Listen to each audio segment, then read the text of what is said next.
Welcome back to the Red State Finance Podcast, the weekly economic therapy session where we peek behind the curtain of global finance only to find the wizards are mostly just running a shell game with your life savings. I'm Anthony. And I'm Dana. Today, we're asking the ultimate trust fall question. Where on earth is America's gold? Because if you've been on the internet lately, you've probably heard the rumors that Fort Knox, the impenetrable fortress of security and movie legends, is actually holding nothing but empty shelves, painted lead bricks, and maybe some old holiday decorations. Ah, the empty Fort Knox theory. It's the granddaddy of financial conspiracy theories. But it got a major high-stakes reboot recently because the newly minted Treasury Secretary, Scott Bessent, actually went on TV to reassure us all. He looked right into the camera and solemnly swore that yes, the gold is intact, fully accounted for, and definitely not replaced by gold-painted chocolate coins. Which, of course, has the exact opposite effect.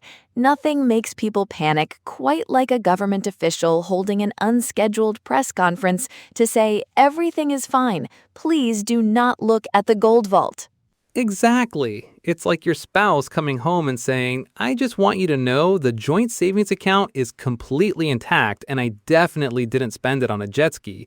Suddenly, you're looking for a hidden key.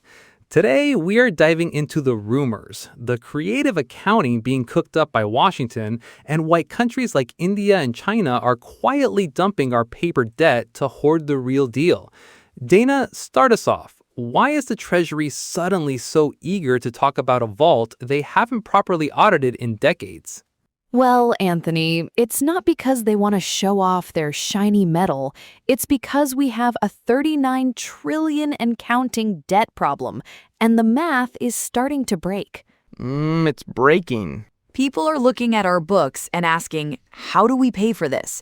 And some genius in Washington realized that on the government's official balance sheet, the U.S. gold reserves are valued at a statutory price of, wait for it, $42.22 an ounce. $42? I don't think you can buy a gold-plated phone case for $42 anymore. Exactly. Meanwhile, in the real world, gold is trading north of $4,700 an ounce. So the conspiracy theorists and the desperate politicians are having the same light bulb moment. Hey, what if we just change the label on the jar? If we revalue our gold to market price, our balance sheet instantly looks $1 trillion richer. It's absolute financial alchemy. It is the accounting equivalent of finding an old rookie card in your attic, deciding it's worth $1 million, and using that imaginary million to tell your bank that you're totally good for your mortgage. But here's the catch, and it's the ugly part of this debate. Even if we do this magical revaluation and conjure up $1 trillion in paper wealth out of Fort Knox, that entire $1 trillion would only cover about 1 year of the interest payments on our current national debt. Oof. 1 year. We'd burn through the entire legendary golden shield of the United States just to pay the minimum monthly balance on Uncle Sam's MasterCard. And then what? Do we start valuing the gold at $50,000 an ounce? Do we start putting a price tag on the Grand Canyon and listing it as an asset? Yes, hello IMF, we'd like to borrow against Yosemite, please. It is a joke.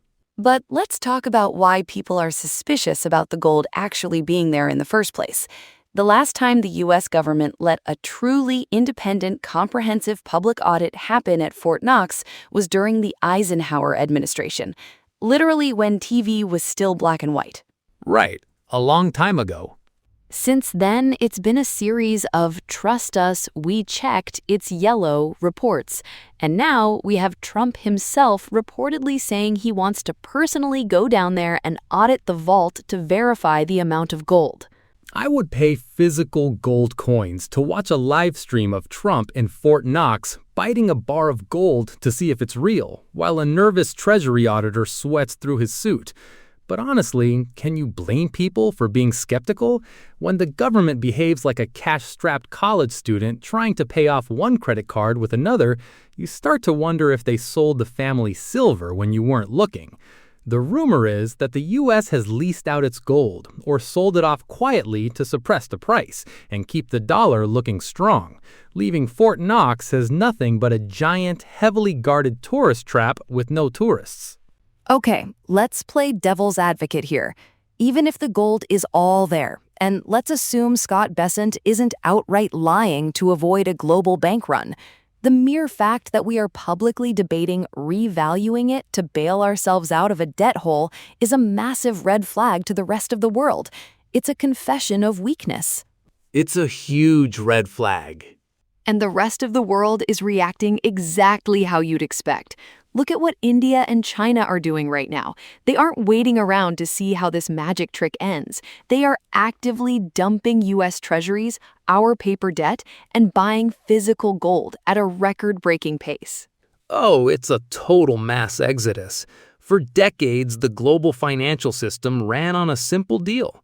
We print paper, you buy our paper, and we all pretend it's the safest asset on earth. But China and India have looked at the weaponization of the dollar, the endless money printing, and the looming threat of inflation, and they've realized that holding U.S. debt is like holding a melting ice cube in July. It's worse than a melting ice cube. It's a melting ice cube that also lectures you on democracy. India's central bank recently made headlines for physically moving tons of gold out of the Bank of England and back into their own domestic vaults. They don't even trust the Western institutions to hold their gold anymore. They want it in their basement under their lock and key. Think about the psychological shift there. For 80 years, the U.S. dollar was the risk-free asset. Now, global central banks are treating gold as the only true risk-free asset, and they are treating U.S. government debt as a speculative gamble. China has been trimming its exposure to U.S. treasuries for months, systematically swapping out paper promises for heavy, unprintable metal. They are preparing for a world where the dollar isn't the king anymore. And our response to this massive structural shift is, hey, what if we change the sticker price on our Fort Knox gold to make our balance sheet look pretty? It's the peak rearranging deck chairs on the Titanic move. If we revalue the gold to $4,700 an ounce, we aren't actually creating any new wealth. We aren't building factories. We aren't paying down the principal of the debt. We aren't fixing the entitlement crisis. We are just playing with the scale. And do you know what happens to a currency when its backing is subject to that kind of arbitrary overnight accounting manipulation? You destroy whatever lingering trust the global markets have in the stability of the dollar. Exactly. If the Treasury can just declare our gold is worth more to cover up a bad budget year, what's to stop them from doing it again next year? It turns our gold reserve into a political piggy bank. Oh, we're running a deficit. Just write down that the gold is worth $20,000 an ounce. Problem solved. Let's go to lunch. It is the ultimate fiat mind trick. It proves that the people running the system have completely lost touch with the concept of actual, tangible value. And let's not forget the irony here. For years, mainstream economists have ridiculed gold bugs. They called gold a barbarous relic. They laughed at anyone who suggested that a modern economy needs to be anchored to physical metal. They told us that faith and credit in the U.S. government was all we needed. And yet, the moment the faith and credit starts to wobble under the weight of $39 trillion in debt, what do those same mainstream voices do? They run straight to the barbarous relic. They look at Fort Knox like a kid looking at a piggy bank when his allowance gets cut. Please, shiny rock, save us from our own bad decisions. It is delicious irony. The reality is, gold is the ultimate truth teller in economics. You can lie with statistics, you can lie with GDP formulas, you can definitely lie with inflation metrics where you conveniently exclude the price of food and gas. But you cannot lie about how much gold you have in a vault. Either it's there or it's not.